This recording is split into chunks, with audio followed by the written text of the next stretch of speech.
halkan oo hoyga Suldaan Maxamed Maxamuud Cilmi Cali soo ku yaala degmada Xarfa waxaa maanta ka furmay shirka nabadeynta beelaha walaalaha ah ee Maxamed Cumar iyo reer Mahad ee beesha Cumar Maxamuud. Shirkan waxaa goobjoog ahaa isimada dhaqanka Puntland, mas'uuliyiin ka socda dowladda Puntland, nabadoono culimaawidiin waxgarad maamulka degmada Xarfa kan gobolka Mudug iyo nabadoonada mataliya beelaha dirirtu dhex marday qaarkood. Shirkan oo gogol xaar u sii noqonaya shirweynaha nabadeynta labadan beelood oo maalmaha furmaya ayaa waxaa baaq nabadeed iyo go'aano goobta ka akhriyay wasiirka wasaaradda arrimaha gudaha dowladda Puntland Cabdi Faarax Siciid Juxa. go'aanadaas oo ay soo saareen guddiga nabadeynta isimada dhaqanka iyo mas'uuliyiinta dowladda Puntland oo yana go'aan kala ah ciddii jabisa xabad joojintii aan ku heshiinay iyo qodobadii aan gaaray iyo nabadii oo colaad kale falkisa waxaa ka ratimaya ganaax ah $20,000 marka ugu horeysa ciddii arrinta keenta labada dhinac mid kasta ha ahaatee iyo wixii khasaara uu keeno. taas waa go'aanka kale oo ku xiga oo lagu xoojinayo nabadaas in la sii wado. waxa intaa weheliya gogasha nabadda oo socota maanta fadhigeeda halka uu yahay soconaysana iyo dadaalada socda iyo martida waxa ka ratimaya oo kharasha waxa mas'uuliyadeeda dusha ay ka saaran tahay reer Mahad iyo Maxamed Cumar si siman. ayadana waa go'aan kale oo dawladdu ay soo jeedisay kulli aan qabno. qodobka ku xiga waxa weeye arrinta amniga magaalada iyo waxa la xiriira mas'uuliyadeeda dawladda leh oo qaadaysa amniga oo ciidamada dawladda meesha jooga. qodobka ugu dambeeyana waxa weeye inaan baaq nabadeed oo wada jira aan isla qaadano. intaas waa go'aamada. intaas kadib waxaa hadalada isaga kala dambeeyay isimadii gogosha joogay mas'uuliyiinta dowladda ka socday nabadoono waxgarad culumo maamulka gobolka iyo kan degmada Xarfo. mahad iska leh alxamdulillaah meeshay shalay noo maraysay iyo meeshay maanta noo marayso ilaahay baan ugu xamdinaqaynaa. intaa ka bacdi odayaalow wasiirow labada beelood waxaanu gaarnay 3 qodob oo aanu shaqada ka bilownay halkan degmada Xarfo. shaqaaqadii ka dhacday waxay ahayd in nabadeyn la qaato. qodobka koowaad wuxuu ahaa xabad joojin in la sameeyo. ilaahay waa noo hirgashay. qodobka labaadna wuxuu ahaa ciidamada in la kala qaado. ilaahay waa noo hirgashay alxamdulillaah. qodobka saddexaad waxa weeye gogashii wada hadalka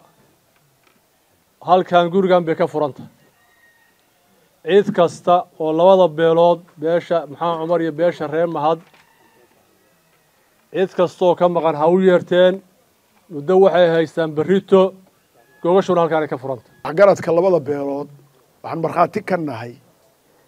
inay khayr iyo wanaag iyo nabad ka shaqaynayeen oo fidmada halkaa ka socotay wax laga midkoodna uusan ku lahayn hadday beesha Maxamed Cumar tahay iyo hadday beesha reer Mahad tahay. waxaad laakiin ogaataan haddaynu waxgaradka goboladan u abtirsada aynu nahay waxayna ka awood batay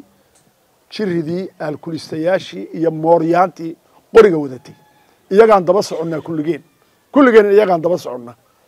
waxaa la rabaa waagii hore dadka cuqaasha iyo waxgaradka iyay taladu gacanta ugu jirtay. taladii ciyaalku ina ka marooqsadeen inaan gacanteena ku soo celinaa la rabaa. dadkan wax magaratada inaan inagu maamulaan la rabaa. go'aamada iyo talooyinka ina ka soo baxa inaynu ku faraadayno oo aynu awood u leenahay inaan fulino baa layna ka rabaa. awaamiirta halkan laga bixiyey ee si wada jira loo soo jeediyey ee dawladdii iyo dhaqankiina hadda ka hadleen gudduna uu ka hadli doono. waxaan codsanaynaa oo amraynaa sida ay yihiin in labada jifa ay u fuliyaan oo u qaataan sida ay yihiin inay u qaataan. oo qolo walba waxaa hadda la xeeray oo ganaaxu uu ku jiro sida ugu sahlan oo ugu kalsoonida badan oo ugu dhibta yar ay ugana shaqeeyaan una qaataan. taa waa xoojinaynaa. codka dhaqanka odayaasha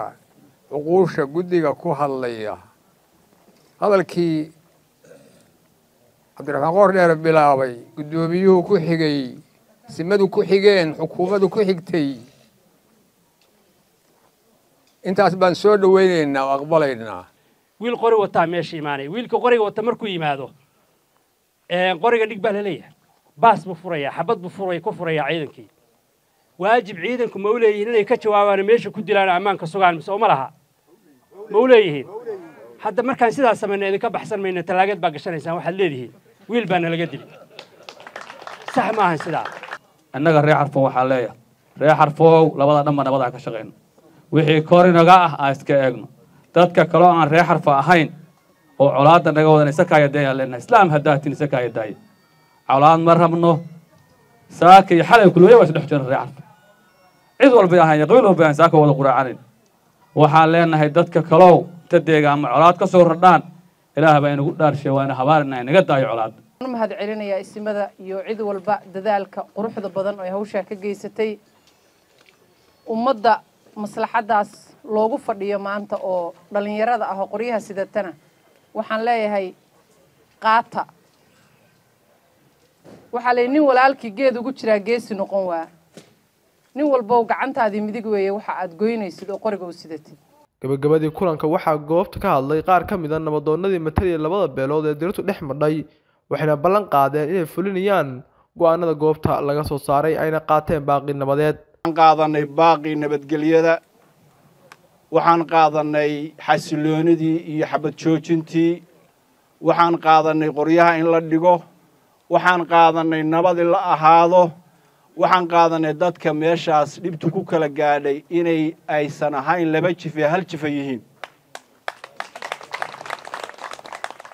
hadalku annaga garabka yaga wuxuu noo ahaa xaggii odagii iga horreeyey baa ka hadlay waxaan soo qaadanay baaqii nabadgelyada kii simada kii dawladda kii culummada kii nabadoonnada kii ikhyaarta wakhtigoodii qaaliga ahay rag iyo gabdhaba ku soo bixiyey kii ciidanka dhammaan qaybaha bulshada oo juhdigoodii iyo maskaxdoodii iyo wakhtigoodii ku soo bixiyeen waa uga mahad celinaynaa wayna leeyihiin noqon mayno waxaan rabnaa laf baa nugu dhex jaban laftaa inna loo kabaa baaqii nabaddana waa qaadanay haddaan maanta isku kaadino isku xaaray weligayo iskuma naakaati jiro iskuma xaari jirin si buuxdaan u qaadan wax ka khayroon oo aan aadi karnaana ma jiraan waxaan ku darayaa annagu nimankaa waa wada dhalannay waa wada degannahay ilaahay baa isu kaaya beeray waxaan isleeyahay haddaan hadda meeshaan ka dareerno cid damboona na dhex geli doontaa ma jiro annagaa geed tegi doonna annagaa heshiin doonna annagaa wixii dhacdaha oo dhacay wax ka qaybsan doonna annagaa isxaal siin doonna annagaa isxaq siin doonna ma qabo inaad dhib weyn oo dambe ka mari doontaan haddii rabbi idmo xabad joojintii baan qaadanay ciidankii kala radisii baan qaadanay nabadgelyadaan qaadanaynaa wax alaalaa wixii wanaag oo lasoo jeediya waa qaadanaynaa aad iyo aad baa u mahadsan tihiin dhammaan ummaddan ehelka waxaan leeyahay cafi aliya masaabax ehelka walaalahayaa oo haatan hadalku iyo arrintan hadda meesha laisugu yimid ay ka dhex dhacdo halkaan joogana waxaan leenahay bahashaas maanta sidee laynoo ku soo jeediya aan u qaadanno sakariya cabdullaahi xalan telefishinka raadiyaha dowladda puntland degmada xarf ee gobolka mudug